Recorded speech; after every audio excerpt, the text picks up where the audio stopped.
sacred text filled with fantastic tales of an awesome supernatural force. But what if that force wasn't God? What if it was a UFO?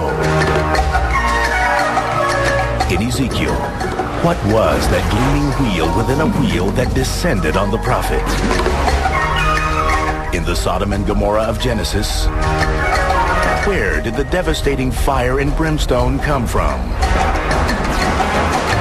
In Exodus, what was that presence in the sky that led Moses through the desert? Were these the actions of God? Or might these mysterious forces in the skies have been UFOs in the Bible?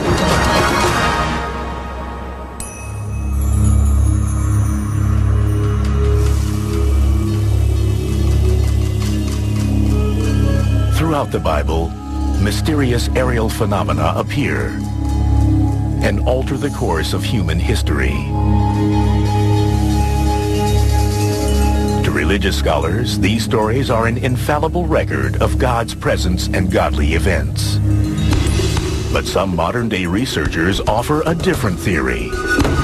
Perhaps these stories really describe alien visitations. Is it possible that extraterrestrials have been involved in human history for thousands of years? And if so, did they have contact with the biblical people? And as you look in the Bible, there are many reports of UFOs that contact biblical people. A chariot of fire that abducts Elijah and takes him off into the sky. Elijah was one of the most revered Jewish prophets of his day. According to ufologists, the biblical account of his encounter with chariots of fire is a detailed description of what might be termed a UFO. This encounter took place as Elijah traveled along the Jordan River, accompanied by his successor, Elisha. Elijah knew his life was in danger because he had upset many powerful religious figures. Elijah called out for God to help him. There was a young man with him, Elisha, and he didn't see it. But suddenly there were a number of chariots of fire around him. Behold, a chariot of fire and horses of fire separated the two of them. And Elijah went up by a whirlwind into heaven. In the Old Testament, Elisha tells a story about being caught up or swept away by a chariot of fire, or a conveyance that was glowing brightly hot. According to this passage, Elijah was spirited up into the sky, never to be seen again by mortal man. The concept of Elijah being taken up into a chariot of fire is an abduction. Certainly modern UFOs are reported to take humans on board and take them away. So I think we've got in modern UFO reports something that could have functioned very well to carry Elijah into the sky.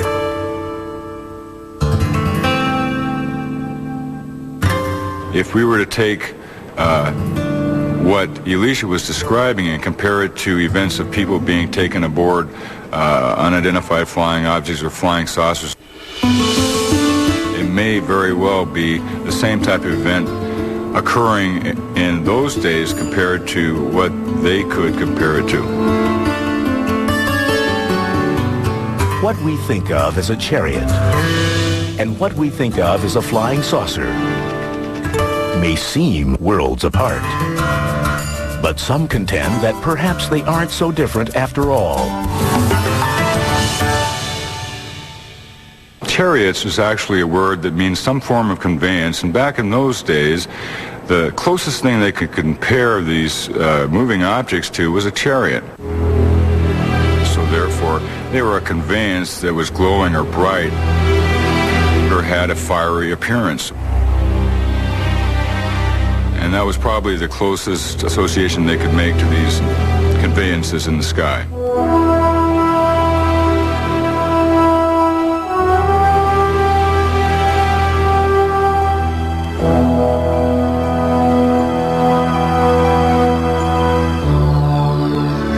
Some speculate that the traditional interpretation of biblical passages is hampered, not only by the ancients' lack of technical references, but also by inaccuracies in the Bible's translation into English by the court of King James, which was completed in 1611. The English that was used in the court of England in the 17th century was different than the English that was used by the common people, and for a specific purpose. Because the court of England wanted to keep themselves separated from the commoners. To better understand the original meaning of biblical texts, researchers refer to Strong's Exhaustive Concordance. This book, completed in 1890, is an alphabetical index of every word used in the Bible, listing each occurrence of that word and the context in which it is used. By doing this, some researchers believe they have discovered another connection between Elijah's story and UFOs. In the King James Version, Elijah tells of being whisked up into heaven. But some now believe that perhaps he wasn't talking about the godly realm.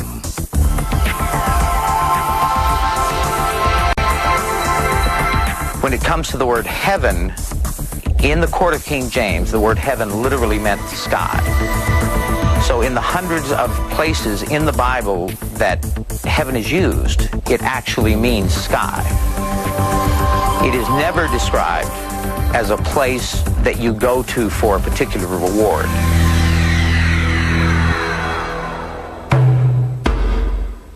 Biblical stories about mysterious events in the sky may not be the only ancient sources hinting at UFOs. As far as the religious beliefs concerning UFOs, they're found throughout every culture. If you go into the most ancient of texts, the old Sumerian texts, they're in there. They're painted on Egyptian walls in ancient tombs. The yogis and lamas in the Eastern thought call them vimanas, and they call them the chariots of the gods. Thousands of years ago, in an amazing feat of precision, the Nazca people of Peru created perfectly straight lines stretching across their landscape.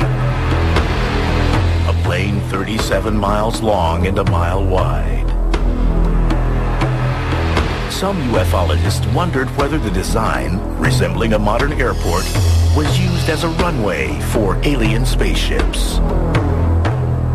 The lines intersect, forming enormous geometric shapes, and include drawings of insects, mammals, and a mysterious humanoid being, which some say resembles a man in a spacesuit. You can only see them from the sky, and so you have to wonder if these lines weren't drawn to impress beings that were flying in the skies, and therefore the cultures that drew these were trying to at least get the attention of the sky people that they knew were there. Other ancient civilizations also believed that they were visited by extraterrestrial beings. Kukulkan, a patron god of the Mayans, is said to have descended from the sky and bestowed upon them complex technological and mathematical principles.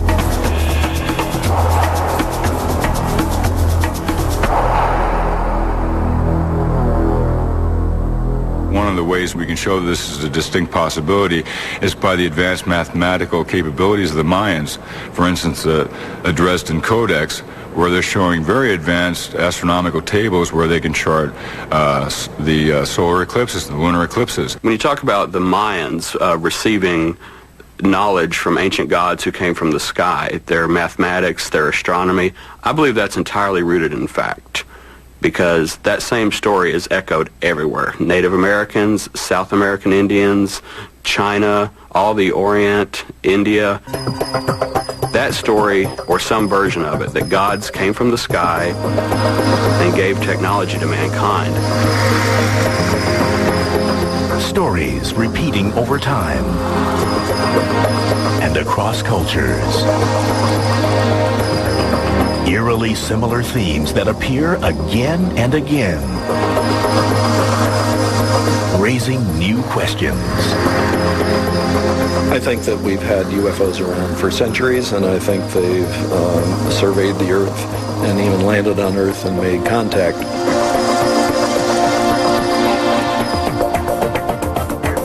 There have been some things they've done that we'll say have shaped our development very radically, and I think the biblical religion is an example of how they've shaped our development.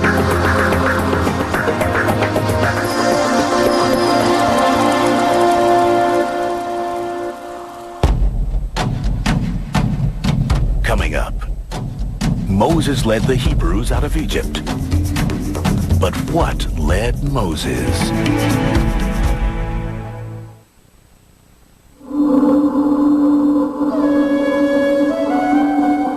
It was a pivotal moment in the development of the Judeo-Christian religion. The great exodus of the Jews out of Egypt. At the head of this mass migration was Moses, who was in turn guided by a mysterious aerial phenomenon. And the Lord went before them by day in a pillar of cloud to lead them along the way, and by night in a pillar of fire to give them light, that they might travel by day and by night.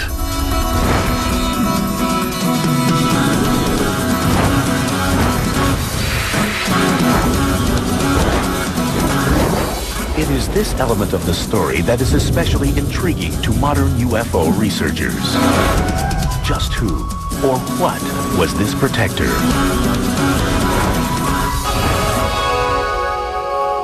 I think it was a very large UFO that was dark during the day, and then at night it glowed and provided light for the encampment below them. And at times it would hover for months, for weeks and months at a time.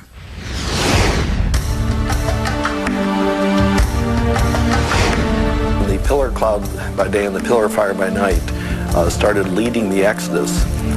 This was clearly an object in the sky that apparently contained some type of intelligent reality. That was in voice communication with Moses during the whole of the Exodus. UFOs are basically playing a game of follow the leader. The UFO is the leader. Though the Pharaoh initially allowed the exodus of the Jews, he changed his mind and charged after them with all the chariots of Egypt and hundreds of his men. It was a chase that led to one of the most spectacular events in the Bible. As the Pharaoh's armies caught up to the Israelites by the banks of the Red Sea. I believe this reality hovered over the Red Sea and caused the parting of the Red Sea. The theory goes that the object's extraterrestrial propulsion system was what physically pushed the waters aside, allowing Moses and his followers safe passage.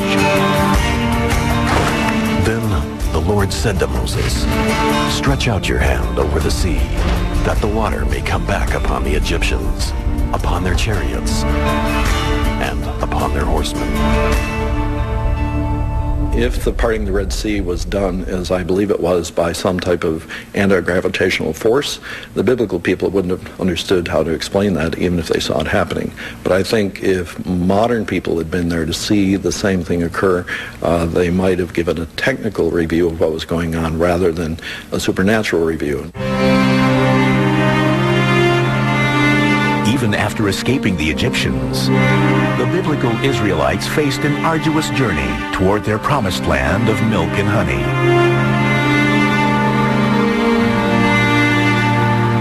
Along the way, the pillar of cloud shadowed the Israelites' every move, protecting them as well as guiding them. The pillar of a cloud during the day is actually providing a canopy. In the area that they were moving, it's a wilderness area, and the temperatures can reach up to 120 degrees, and this went on for 40 years. I believe the pillar dropped manna from it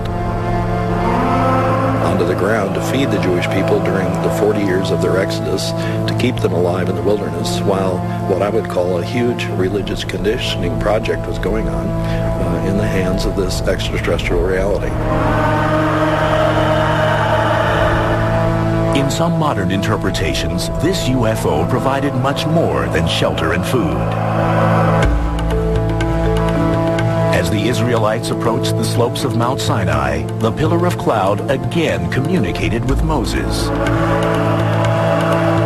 The Lord said to Moses, "Be ready in the morning, and come up in the morning to Mount Sinai, and present yourself there to me on top of the mountain." When Jehovah landed on the mount, he gave a specific warning to keep people away. Yet he allowed Moses to go in. And Moses went up into the mountain and apparently into the craft that was on the mountain. Then Moses went up on the mountain, and the cloud covered the mountain. Now the appearance of the glory of the Lord was like a devouring fire on top of the mountain in the sight of the people of Israel. And Moses entered the cloud.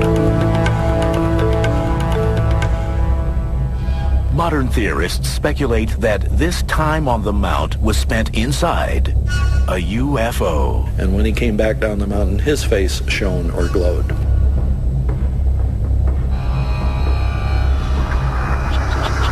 The implication is that there's some type of energy transfer going on between human reality and this extraterrestrial reality. When Moses descended from Mount Sinai, in his hands were the 10 Commandments, the supreme guidelines for his people. And afterward, all the people of Israel came near, and he gave them in commandment all that the Lord had spoken with him in Mount Sinai. But if this enormous pillar in the sky was truly a UFO and gave the Israelites the moral framework for their society, what did the ancients make of it? According to Moses, the individual that was inside the pillar of fire and the pillar of a cloud was Jehovah. Jehovah is the name of the national God of Israel.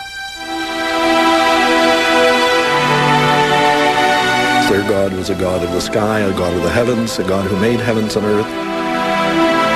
I don't think it was hard for the Hebrew people to believe God is in the pillar, cloud, and fire. God is the one in the UFO there. Some believe the influence of UFOs is not limited to the Jewish Bible, that it can be traced into the Christian faith as well. Thousands of years after the Exodus, the New Testament records the transfiguration of Jesus.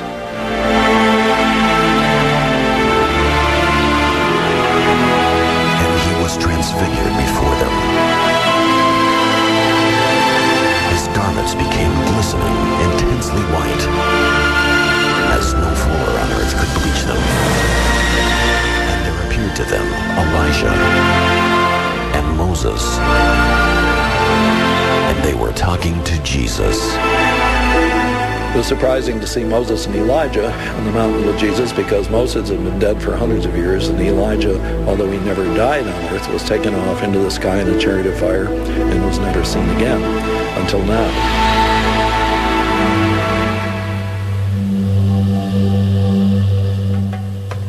Were Elijah's chariots of fire and the glowing cloud that met Moses on Mount Sinai one and the same? And did that same cloud, or UFO, transport Elijah and Moses to Jesus' transfiguration? We have a pattern that's very much part of the biblical pattern. That is, some strange object shows up in the sky and a voice comes from it. You get this during the Exodus with a pillar of cloud and a voice coming to Moses. You get it in the Transfiguration story. So whenever you then look at the biblical prophets who are saying strange things, the issue is the extraterrestrial reality informing their minds to say the things they're saying.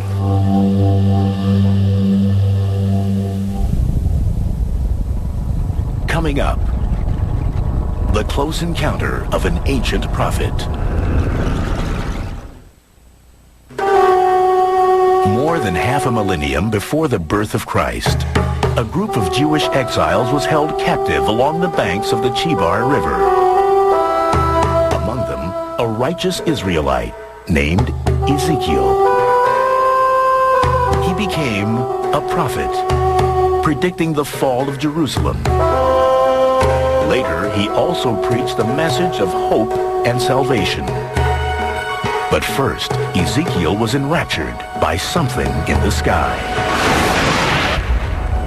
As I looked, behold, a stormy wind came out of the north, and a great cloud with brightness round it, and fire flashing forth continually. And in the midst of the fire, as it were gleaming bronze.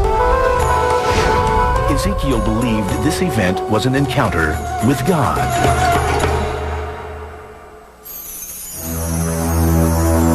But UFO researchers wonder if it might have been something else.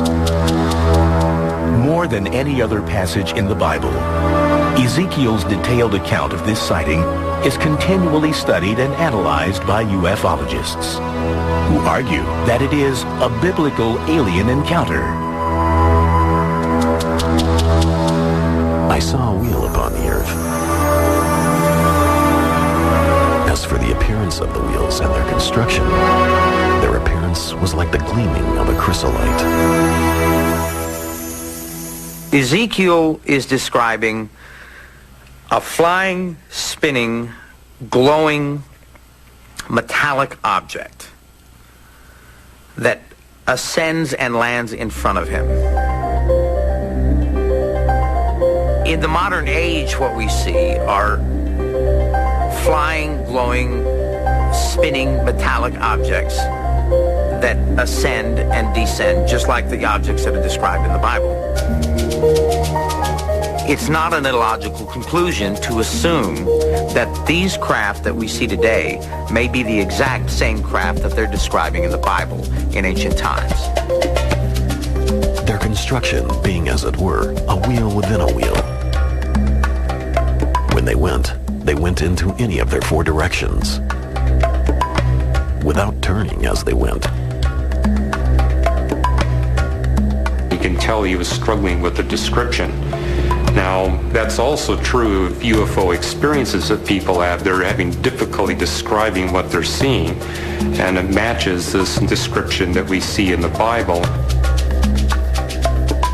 The four wheels had rims, and they had spokes, and their rims were full of eyes round about. What I believe he's talking about is devices, mechanical devices. And in the time that he was discussing this, there was nothing mechanical. The wheel was about the most sophisticated device that they had. When the wheels of Ezekiel hovered above him, he may have thought he was seeing a supernatural reality, but what if it was simply a high-tech reality? How do you tell the difference between the supernatural and the super-technological? The more highly technical a reality becomes, the more supernatural it seems. And from the midst of it came the likeness of four living creatures. Wherever their spirit would go, they went, and the wheels rose along with them. For the spirit of the living creatures was in the wheels. It describes an object that comes from the mountainside and actually disgorges some type of intelligent beings from its interior.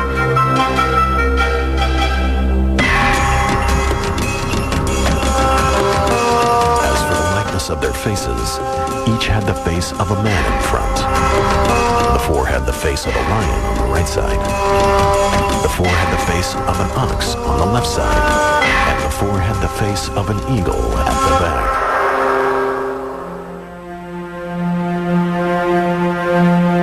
In his day and time, quite literally, there's nothing unnatural in the sky.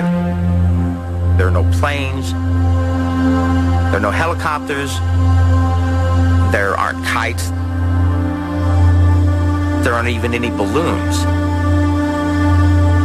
And in his day and age, nothing moved unless it was alive or unless something living was moving it. So I use the analogy of living creatures.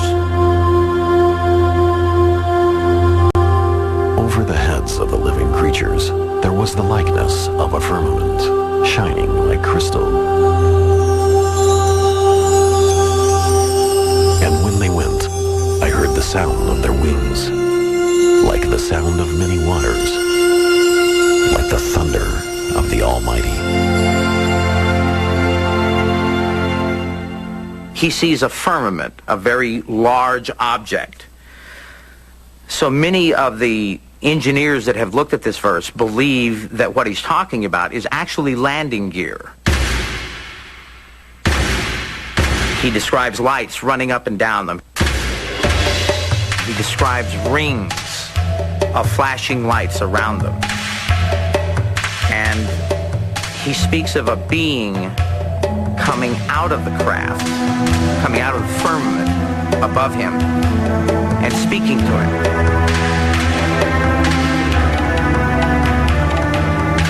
If these visitors were extraterrestrial in nature, why did they appear to Ezekiel?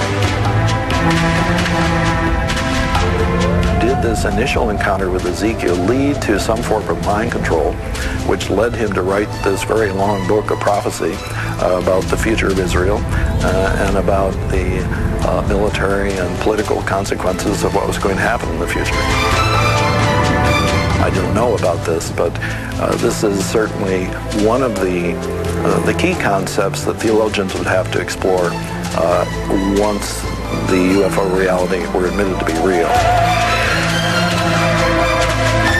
Coming up, angels, messengers from God, or visitors from another planet.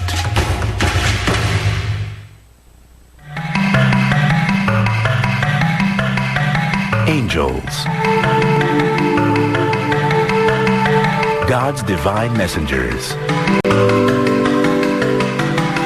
Their ethereal images appear in art and architecture across the millennia and around the globe. Mentioned hundreds of times in the Bible, angels were present at some of the most significant events in ancient history.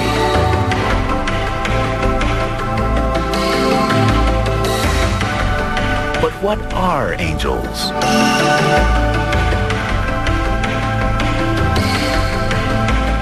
Some ufologists wonder if angels and aliens are one and the same.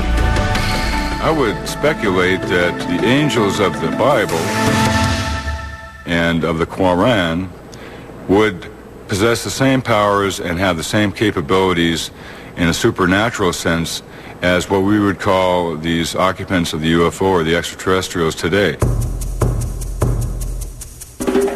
According to the Bible, St. Peter, the patriarch of the Catholic Church, was saved by an angel with mysterious abilities.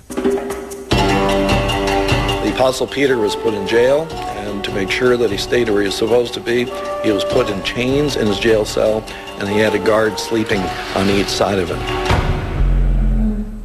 And behold, an angel of the Lord appeared, and a light shone in the cell. And he struck Peter on the side and woke him, saying, "Get up quickly." chains fell off his hands. The angel led Peter out of his cell, past the unconscious guards. When the angel and Peter left the jail, the gate to the jail then opened on its own accord. And they went out and passed on through one street. And immediately, the angel left him. But the Bible passage does not tell how the angel got in the jail in the first place. The answer might be that the angel has the ability to go through solid walls, and this is sometimes reported in modern UFO cases. Modern theorists have also looked at other angelic accounts in the Bible for possible connections to extraterrestrials. They found that, much like descriptions of alien encounters, angels are often depicted conveying their message through visions and dreams. Would space aliens use our unconscious mind, our dream life, to inform us of their will for us? That's what happens in Matthew 2, certainly. Behold, an angel of the Lord appeared to Joseph in a dream. Rise, take the child and his mother, and flee to Egypt, and remain there till I tell you. Joseph is warned in a dream that he should get out of town quickly because Herod is going to try to kill off Jesus. After his dream, Joseph hurried his infant son out of harm's way, and Jesus' life was spared.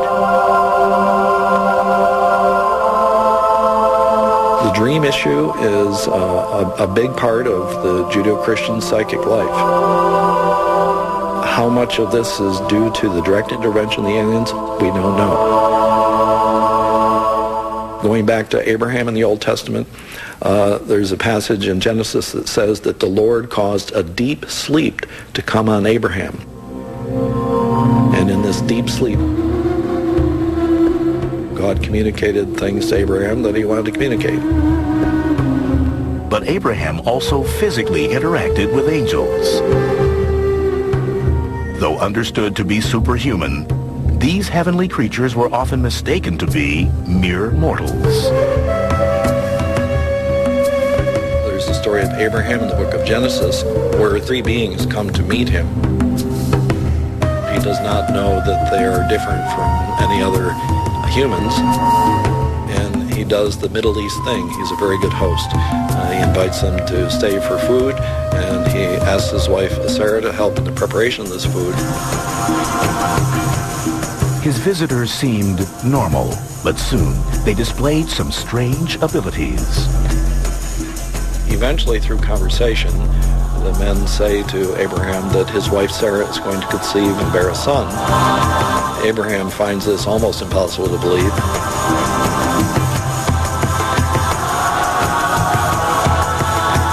His wife Sarah, who's kind of hanging out around the tent, starts laughing inside herself, not out loud. And the three men accuse her of laughing. She denies it.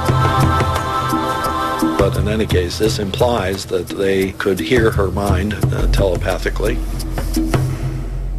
The question of telepathy and whether or not these beings could read the mind both of Abraham and of his wife Sarah is a big issue. Telepathy is also a trait often associated with modern UFO extraterrestrials. But they go away, and sure enough, she becomes pregnant, and now in retrospect, Abraham realizes he's had what he calls a divine encounter, but I think we might now call it an extraterrestrial encounter. Within a year, Sarah gave birth to their son, Isaac, who became the bloodline through which the Jewish nation was established. One of the things that are reported among UFO abduction cases now is that very often the alien beings seem to be interested in the human reproductive process. Right here in the story of Abraham and Sarah, we have the possibility that aliens are involved in the reproductive process of Abraham and Sarah, and that Isaac is here due to some type of extraterrestrial intervention.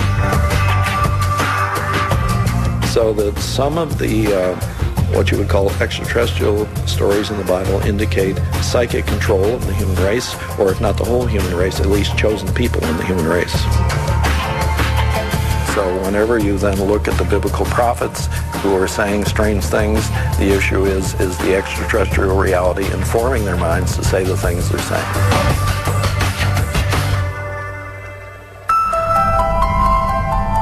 Coming up, was it God? Or was it aliens when Sodom and Gomorrah met their fiery destruction?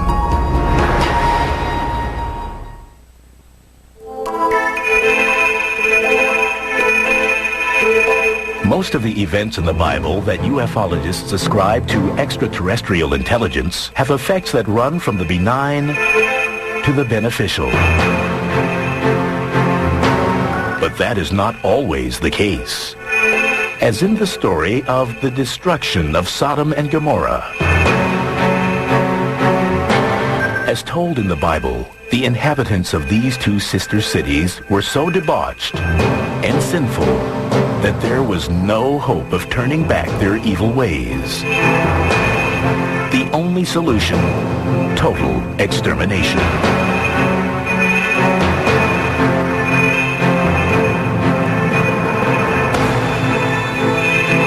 Then the Lord rained on Sodom and Gomorrah brimstone and fire from the Lord out of heaven, and he overthrew those cities.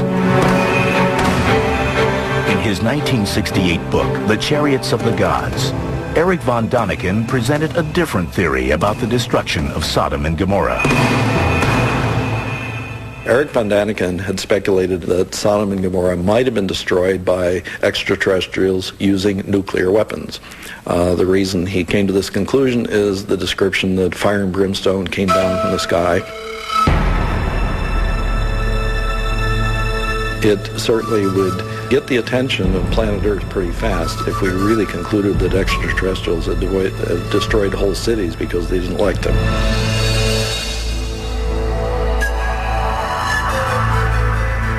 However, there are other theories about the destruction of these cities. Some believe the story may have been used as a mythological warning. A lesson passed down through the millennia to reinforce the importance of piety. God removed the Sodomites and the citizens of Gomorrah from existence, and that's what the text talks about. Fire rained down from heavens and wiped them all out. The text tells us that when a human civilization becomes reprobate, they can't be saved. The other way to look at Sodom and Gomorrah is that if the towns ever actually existed, and if those towns were destroyed, were almost certainly destroyed by some natural means. It's such a metaphor for a religious idea, that is, man was evil and deserved to be punished for his iniquity. Archaeological evidence has emerged that sheds some scientific light upon this ancient story. Archaeologists, in looking at the southeastern plain of the Dead Sea, have located approximately the right place where we would expect to see cities of Sodom and Gomorrah. The remains of these cities, called Babadra and Numeria, offer tantalizing clues that may prove part of the story of Sodom and Gomorrah. In Babadra, we see that there was broad destruction across the mound. Next, we find at Numeria that there is a layer of ash, which can suggest that the city was burnt.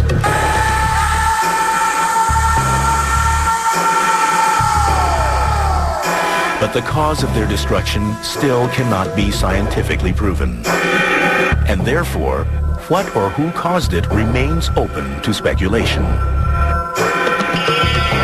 The bigger issue is whether or not extraterrestrials are so much involved in the development of life on Earth that they in fact would destroy a whole city or perhaps a whole group of people. That the biblical God or angels were really UFOs from another planet may be a radical idea. But it's possible that modern-day theorists aren't the first ones to suppose this extraterrestrial angle. In the 15th century, artwork portraying biblical scenes began to emerge, with mysterious saucer-shaped objects seeming to hover in the sky. I find that the Renaissance artwork itself is very intriguing, just all by itself. You've got these images of UFOs with the Madonna image and scenes of Jesus on the cross. And in the background, you've got a little black dot or a saucer-shaped UFO with a dome on it. And what these were done 1,500 years after the fact.